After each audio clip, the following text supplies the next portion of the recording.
राधे राधे दोस्तों। पौराणिक कथाओं के क्रम को आगे बढ़ाते हुए आज मैं जो आपके सामने कथा लाया हूँ वह बहुत ही अच्छी, रोचक, ज्ञानवर्धक है, जिसे आप खुद सुनिए, दूसरों को भी सुनाइए, जिससे वो उसका लाभ ले सकें, अपने जीवन में उतार सकें। तो चलिए दोस्तों, हाँ, कहानी अच्छी लगे तो लाइक शेयर सब्सक्राइब ज़रूर करें दोस्तों। तो शुरू करते हैं आज की कथा। प्राचीन काल की बात है। राजा जनक ने ज्यों ही योग बल से शरीर का त्याग किया, त्यों ही एक सुंदर सजा हुआ विमान आ गया और राजा दिव्य देहधारी सेवकों के साथ उस पर चढ़कर चले। विमान महाराज को सनमनपुरी के निकटवर्ती भाग से ले जा रहा था। ज्यों ही विमान वहां से आगे बढ़ने लगा, त्यों ही बड़े ऊंचे स्वर से राजा को हजारों मुखों से निकली हुई करुण ध्वनि सुनाई पड़ी। पुण्यात्मा राजा, आप यहाँ से जाइए नहीं। आपके शरीर को छूकर जो हवा यहाँ आ रही है उसका स्पर्श पाकर हम यातनाओं से पीड़ित नरक के प्राणियों को बड़ा ही सुख मिल रहा है। धार्मिक और दयालु राजा ने दुखी जीवों की करुण पुकार सुनकर दया के बस निश्चय किया कि जब मेरे यहाँ रहने से इन्हें सुख मिलता है तो मैं यहीं रहूँगा। मेरे लिए यही सुंदर स्वर्ग है। राजा वहीं ठहर गए। तब यमराज ने उनसे कहा, यह स्थान तो इष्ट हत्यारे पापियों के लिए है। हिंसक, दूसरों पर कलंक लगाने वाले, लुटेरे, पति परायण, पत्नी का त्याग करने वाले, मित्रों को धोखा देने वाले, दंभी, द्वेष और उपहास करके मन वाणी शरीरों कभी भगवान का स्मरण ना करने वाले जीव यहाँ आते हैं और उन्हें नरकों में डालकर मैं भयंकर यातनाएं दिया करता हूँ। तुम तो पुण्यात्मा हो, यहाँ से अपने पाप प्राप्य दिव्य लोक में जाओ। जनक ने कहा, मेरे शरीर से स्पर्श की हुई हवा इन्हें सुख पहुँचा रही है, तब मैं कैसे जाऊँ? आप इन्हें इस सुख से मुक्त कर दें, आप इन्हें इस दुख से मुक्त कर दें तो मैं भी सुखपूर्वक स्वर्ग में चला जाऊँगा। यमराज ने पापियों की ओर संकेत करके कहा, ये कैसे मुक्त हो सकते हैं?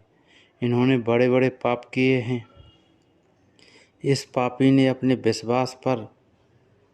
विश्वास करने वाली मित्र पत्नी पर बलात्कार किया, इसलिए इसको मैंने लोहो शंकु नामक नरक में डालकर 10,000 वर्षों तक पकाया है। अब इसे पहले सूअर की और फिर मनुष्य की योनि प्राप्त होगी और वहाँ यह नपुंसक होगा। यह दूसरा बलपूर्वक व्यभिचार में प्रवृत्त था, 100 वर्षों तक रौरव नरक में पीड़ा भोगेगा।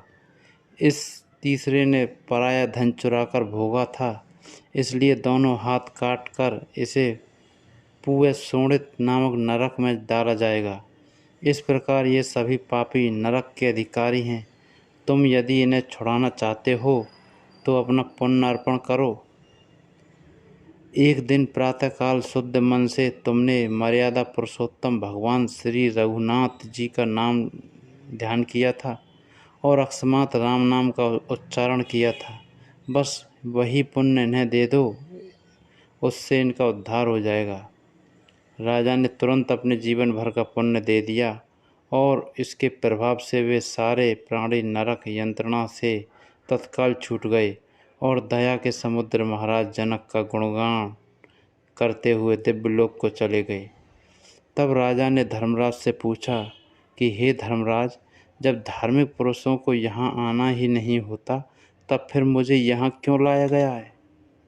इस पर धर्मराज ने कहा, राजन, तुम्हारा जीवन तो पुण्यों से भरा है, पर एक दिन तुमने छोटा सा पाप किया था। तुमने चरती हुई गौमाता को रोक दिया। उसी पाप के कारण तुम्हें नरक का दरवाज़ा देखना पड़ा। यहाँ विचार कीजिए दोस्तों, केवल चरती हुई गाय को जनक जी ने रोका तो उन्हें इसका फल नरक का द्वार मिला। इसके विपरीत जो गौमाताओं की सेवा अपने द्वारा उन्हें भोजन चारा खिलाते हैं, उन्हें पुण्य कितना मिलता होगा। अब तुम इस पाप से मुक्त हो गए हो और इस पुण्यदान से तुम्हारा पुण्य और भी बढ़ गया है। तुम यदि इस मार्ग से ना आते तो इन बेचारों को नरक से कैसे उद्धार होता। तुम जैसे दूसरों के दुख से दुखी होने वाले दया धाम महात्मा दुखी प्राणियों का दुख हरने में ही लगे रहते हैं। भगवान कृपा सागर हैं। पाप का फल भुगताने के बहाने इन दुखी जीवों का दुख दूर करने के लिए ही इस संयमनी के मार्ग से उन्होंने तुमको यहाँ भेज दिया। राधे राधे दोस्तों। कथा अगर अच्छी लगी हो तो लाइक शेयर सब्सक्राइब करें। जय श्री कृष्णा।